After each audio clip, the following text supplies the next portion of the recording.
नमस्कार, मैं हूं अभय कुमार। आप देख रहे हैं अपना खास कार्यक्रम बिहार समाचार। बिहार समाचार में खबरें बिहार की, बातें बिहार की, देश दुनिया की तमाम खबरें जो आपको जानना जरूरी है। बिहार समाचार में हम खबर लेते हैं सत्ता के गलियारों से, पंचायत के गलियों से और गांव के चौपालों से, जो आपके जीवन को कहीं न कहीं प्रभावित करता है। तो बिहार समाचार में हम पहली खबर ले रहे हैं कि निकाय चुनाव में आरक्षण के मुद्दे पर फैसला सुरक्षित कर लिया है। हाई कोर्ट में सुनवाई पूरी, चुनाव पर रोक नहीं। जो संशय बरकरार था कि चुनाव पर रोक तो कहीं नहीं लग जाएगा, लेकिन अब रोक नहीं लगेगी चुनाव पर, चुनाव होगा। हाई कोर्ट में फैसला सुरक्षित रख लिया है, जल्द ही फैसला सुना देगा। हम आपको बता दें कि निकाय चुनाव में आरक्षण के मुद्दे को लेकर कोर्ट में मामला चल रहा था। कई प्रशिक्षण स्थगित रहने के कारण यह कयास लगाए जा रहे थे कि निकाय चुनाव पर रोक तो नहीं लग जाएगा, लेकिन ब्रेकिंग न्यूज यह है कि निकाय चुनाव पर रोक नहीं लगेगा। हाईकोर्ट ने भले ही अपना फैसला सुरक्षित रख लिया है, अब चुनाव होकर रहेंगे। वहीं नीतीश कुमार इन्वेस्टर मीट में भाग लिया। इन्वेस्टर से बोले नीतीश, यहां उद्योग लगाएं, कोई तंग करेगा तो छोड़ेंगे नहीं। नीतीश कुमार भी कहीं न कहीं यह संकित है कि इन्वेस्टर के मन में कहीं भय तो व्याप्त नहीं हो जाए, क्योंकि सरकार जब एक ढर्रे पे चल रही थी, अभी तुरंत पार्टनर बदला है, तो कहीं इन्वेस्टर को परेशानी तो नहीं हो। इसके लिए इन्वेस्टर को उन्होंने आश्वासन दिया कि अगर कोई तंग करेगा तो उसको छोड़ेंगे नहीं। बियाडा की जमीन पर वेयर हाउस बन सकेंगे, बियाडा की जमीन पर वेयर हाउस बन सकेंगे और निवेशकों से कहा कि आप निर्भीक होकर काम कीजिए, हम आपके साथ हैं। और उनके साथ डिप्टी सीएम तेजस्वी यादव भी मौजूद थे। लॉजिस्टिक पॉलिसी लाएगी सरकार, उद्योग लगाने के लिए लॉजिस्टिक सपोर्ट चाहिए, उसके लिए पॉलिसी सरकार लाएगी। और वही नई औद्योगिक नीति 2022 में सुविधा के लिए नई चीजें जोड़ी गई है। और वहीं नमामि गंगे प्रोजेक्ट अब पीपीपी मोड पर, पटना में सीवरवेज प्लांट बीएटेक बनाएगी तो भागलपुर में अडानी बिछाएगा पाइपलाइन।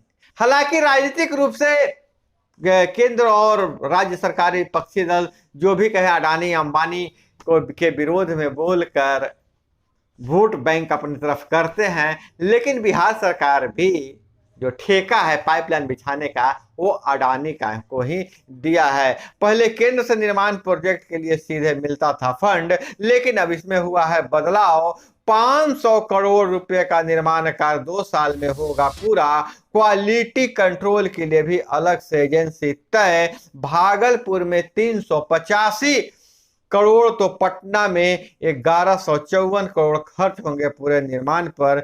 दोनों शहरों में अलग अलग एजेंसी तय, देख रेख के लिए अलग से एजेंसी बनाया गया है। और बहुत बड़ी खबर यह है कि संस्कृत शिक्षकों को 6वां वेतन आयोग देना अफसर भूल गए हैं। जो संस्कृत शिक्षकों को वेतन जो तय हुआ था, लेकिन उनको 6ठा वेतन आयोग का भी लाभ नहीं मिल रहा है। 7 साल बाद 2020 में मिली मंजूरी, फिर भी शिक्षा वित्त विभाग में अटकी है फाइल। कभी इधर फाइल जा रही है, कभी उधर फाइल जा रही है। और संस्कृत शिक्षकों को 6ठा वेतन आयोग का सिफारिश का लाभ नहीं मिल रहा है। राज्यकर्मियों को 2007 में ही मिला था 7वां वेतनमान, जबकि राज्यकर्मियों को 2007 में ही 7वां वेतन मिल गया था। और सरकार की मंशा पर पानी फेर रहे हैं बाबू। 2 साल में बाबूशाही में फंसा रिटायर्ड कर्मियों का हक। रिटायर्ड कर्मियों का हक अब सिर्फ अफसरशाही के कारण फंस गया है। और 20 माह शिक्षा, 4 माह वित्त विभाग में फंसी रही फाइल। शिक्षा विभाग में 20 माह फाइल फंसी रही और 4 माह जो है वित्त विभाग में इनकी फाइल फंसी रही। नवंबर 2020 से ही की जाने लगी थी बकाये की भुगतान की मांग। वेतन से जीपीएफ कटौती हुई लेकिन भुगतान अब तक नहीं हुआ। अजब गजब किस्से हैं, विभाग के पास कोई रिकॉर्ड तक नहीं था। तो यह है बिहार सरकार का, बिहार का अफसरशाही राज। और इधर अगर हम बात करें तो बहुत ही महत्वपूर्ण खबर निकल कर आ रही है कि कांग्रेस राष्ट्रीय अध्यक्ष पद से चुनाव से दिग्विजय सिंह बाहर हो गए हैं। मल्लिकार्जुन खड़गे का अध्यक्ष बनना तय है। हालांकि ससुर शशि थरूर भी मैदान में हैं। तो यह बहुत बड़ी खबर है कि कांग्रेस के राष्ट्रीय अध्यक्ष इस बार मल्लिकार्जुन खड़गे बनेंगे। दिग्विजय सिंह रेस से बाहर हो गए हैं। और वही बहुत बड़ा फैसला आया है कि अब 1 अक्टूबर 2022 से 1 अक्टूबर 2023 से कीजिएगा, कारों में 6 एयरबैग होना अनिवार्य होगा। हालांकि पहले लो प्राइस कारों में सिर्फ आगे के सीट पर एयरबैग होता था, लेकिन साइरस मिस्त्री के मौत के बाद यह नियम बदलने का जो दबाव था और बदल दिया गया है और 6 एयरबैग होना अनिवार्य हो गया है। कारों में पीछे वाली सीट पर भी जो बैठते हैं उनके लिए भी एयरबैग की व्यवस्था रहेगी। लेकिन यह लागू होगा 1 अक्टूबर 2023 से निकलने वाली गाड़ियों के लिए। कार के बढ़ जाएंगे दाम। इसका जो साइड इफेक्ट यह होगा कि दाम बढ़ जाएंगे लेकिन सुरक्षा ज्यादा हो जाएगी। पहले इसी साल 1 अक्टूबर से लागू होना था लेकिन थोड़ा सा लेट हुआ है। M1 कैटेगरी वैसी गाड़ियां जिसमें कुल 8 सीटें हैं उसमें भी एयरबैग होना अनिवार्य है। कार कंपनियों को राहत मिल गया है कि कम से कम 1 साल का समय उन्हें मिल रहा है। अब ब्रह्मपुत्र में 30 लोगों से भरी नाव पलटी, स्कूली बच्चे और अफसर समेत 7 लापता हो गए हैं। और इधर अगर हम बात करें तो इसरो वैज्ञानिक अनिल इंटरनेशनल एस्ट्रोनॉटिकल फेडरेशन के उपाध्यक्ष बन गए हैं। और जेपी विश्वविद्यालय में नामांकन 5 पर 4 सीट, इनमें 1 एमएलसी भी हैं। जांच में 2 पूर्व बीसी और 3 रजिस्ट्रार दोष मुक्त हो गए हैं। अगर बात करें फायरिंग वाली बात, जी हाँ, बिहार में बाइकर्स फायरिंग किए थे जिसमें 1 लोग की मौत हो गई थी और दहशत फैल गई थी। लेकिन जो खुलासा हुआ है जांच में कि जहां हुई फायरिंग वह शराब तस्करी का रूट है। एक्साइज टीम पर भी 6 दिन पहले हुआ था हमला। बेगूसराय गोलीकांड के पीछे अवैध धंधा तो नहीं है, इस पर जांच हो रही है। और बहुत बड़ा फैसला सुप्रीम कोर्ट का, विवाहित हो या विवाहित सबको गर्भपात का अधिकार है। सुप्रीम कोर्ट का यह फैसला आया है। शादी के आधार पर भेदभाव असंवैधानिक। महिलाएं 24 हफ्ते से कम का गर्भ चाहे तो गिरा सकती है। सुप्रीम कोर्ट एक बहुत ही अहम फैसला दिया है तो इसकी टिप्पणी की है, उस टिप्पणी को एक बार आपको जानना बहुत जरूरी है। समाज में यह धारणा दकियानूसी है कि सिर्फ शादीशुदा महिलाएं ही शारीरिक संबंध बना सकती हैं। दुष्कर्म जैसे मामले में भी अविवाहित को गर्भपात का हक है। वहीं अगर किसी महिला से उसका पति जबरन संबंध बनाता है और वह प्रेग्नेंट हो जाती है तो उसे भी गर्भपात का हक है। विवाहित और अविवाहित महिला के लिए अलग अलग कानून होना असंवैधानिक है। सुप्रीम कोर्ट की अहम टिप्पणी। और बिहार मानसून की बहुत बेसब्री से इंतजार कर रहा था लेकिन मानसून महोदय आने में विलंब किए। जहां एक तरफ बिहार मानसून की लेट लतीफी से परेशान था तो मानसून की अब विदाई भी हो रही है। तो बिहार में 5 अक्टूबर से मानसून की विदाई है। 5 अक्टूबर से मानसून यहाँ खत्म हो जाएगा, मानसून चला जाएगा। और इधर हम बात कर ले तो बिहटा में अवैध बालू खनन पर 2 गुटों में हुई गोलीबारी, 5 के मारे जाने की चर्चा है। एक शव मिला। जी हां, बिहटा में अवैध बालू खनन को लेकर बालू माफियाओं के बीच में गोलीबारी हुई है, जिसमें 5 मौत की सूचना मिल रही है और एक का बॉडी भी मिल गया है, एक शव मिल गया है। हालांकि प्रशासनिक रूप से इसकी पुष्टि नहीं हो पाई है कि 5 लोग मारे गए हैं, लेकिन चर्चा यह है कि 5 लोगों की इस गोलीबारी में मौत हो गई है। तो बहुत बड़ी खबर बिहार से है कि बिहार में गोलीबारी में 5 मौत हो गया है। और वहीं तेजस्वी यादव का बहुत बड़ा बयान, बांग्लादेश टेक्सटाइल में जो काम कर रहा है हम बिहार में क्यों नहीं कर सकते हैं, निवेशकों का भरोसा दिया, क्राइम करप्शन और कम्युनिज्म से समझौता नहीं किया जाएगा।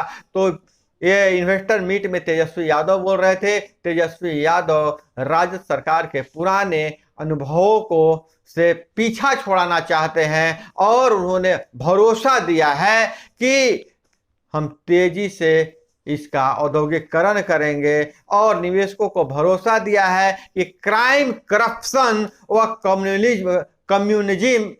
कम्युनिज्म से हम आपको मुक्ति दिलाएंगे, समझौता नहीं करेंगे। और वहीं बिहार की कई योजनाओं का देश कर रहा है अनुसरण, जदयू का बयान है। और इधर पंचायती राज विभाग से जो खबर निकल कर आ रही है कि कचरा प्रबंधन के लिए अब वार्डों के लिए भी जारी किए जाएंगे राशि। फिलहाल उनके खाते में 24,000 रुपए मुखिया ग्राम पंचायत को मिला है निर्देश की 24,000 रुपए उनके खाते में ट्रांसफर कर दिया जाए। वार्ड के खाते में 24,000 रुपए डाल दिए जाएंगे, जिससे कचरा प्रबंधन का कार्य किया जाएगा। और वहीं कचरा प्रबंधन के लिए, साफ सफाई के लिए वार्ड सदस्यों खाते में और राशि दिया जाएगा। वहीं 7 निश्चय योजना के अंतर्गत वार्डों से मांगे जाएंगे योजनाएं और योजनाएं के विरुद्ध उसी के अनुरूप वार्डों के खाते में राशि दी जाएगी। तो बहुत बड़ी खबर निकल कर आ रही है कि वार्ड किसान समिति को स्वायत्तता मिलने वाली है और उनके खाते में डायरेक्ट राशि विकास योजनाओं को की दी जाएगी। और जिसके लिए पहले, लेकिन उससे पहले 2 अक्टूबर को जो ग्राम सभा होगा उसमें वार्ड किसान समिति को योजनाएं पारित करानी होगी। तो यह बहुत बड़ा अपडेट है वार्ड सदस्यों के लिए, वार्ड किसान समिति सदस्यों के लिए। और इधर लालू से हाथ मिलाकर नीतीश ने तोड़ा निवेशकों का भरोसा, मोदी का पलटवार है। एक तरफ नीतीश कुमार, तेजस्वी यादव निवेशकों को भरोसा दिला रहे हैं कि आप निर्भीक होकर काम कीजिए, गड़बड़ी करने वाले बख्शे नहीं जाएंगे। तो दूसरी तरफ सुशील मोदी ने कहा है कि नीतीश कुमार ने लालू परिवार से हाथ मिलाकर निवेशकों का भरोसा तोड़ दिया है। गुलजारबाग हाई स्कूल में 11वीं 12वीं की होगी पढ़ाई और राज्य भर में डेंगू से 1,766 लोग बीमार। अभी तक 67 भर्ती, 3 की हो चुकी है मौत। जनवरी से लेकर अब तक आंकड़ा जारी किया गया है। पटना में सर्वाधिक 1,262 डेंगू से पीड़ित है मरीज। और इधर बाजारों में रौनक की उम्मीद है इस बार दुर्गा पूजा में, क्योंकि 2 सालों के कोरोना महामारी के बाद दुर्गा पूजा इस बार धूमधाम से मनाया जा रहा है। पंडाल बन रहे हैं और इस बार बाजारों में रौनक बढ़ने की उम्मीद है और मार्केट में खरीदारी 42% तक बढ़ सकती है। और वहीं वैश्विक मंदी के अभी 2 साल और रहेगा, यह एक स्टडी में पता चला है, लेकिन भारत पर इसका कोई असर नहीं पड़ेगा। तो दोस्तों, यह थी वो तमाम खबरें जो आपको जानना जरूरी था। इसी तरह से खबरों के लिए जुड़े रहिए हमारे साथ। और हमसे जुड़ने के लिए क्या करना है, जो नीचे लाल वाला सब्सक्राइब बटन है उसको दबा देना है, घंटी जैसी आकृति को छूकर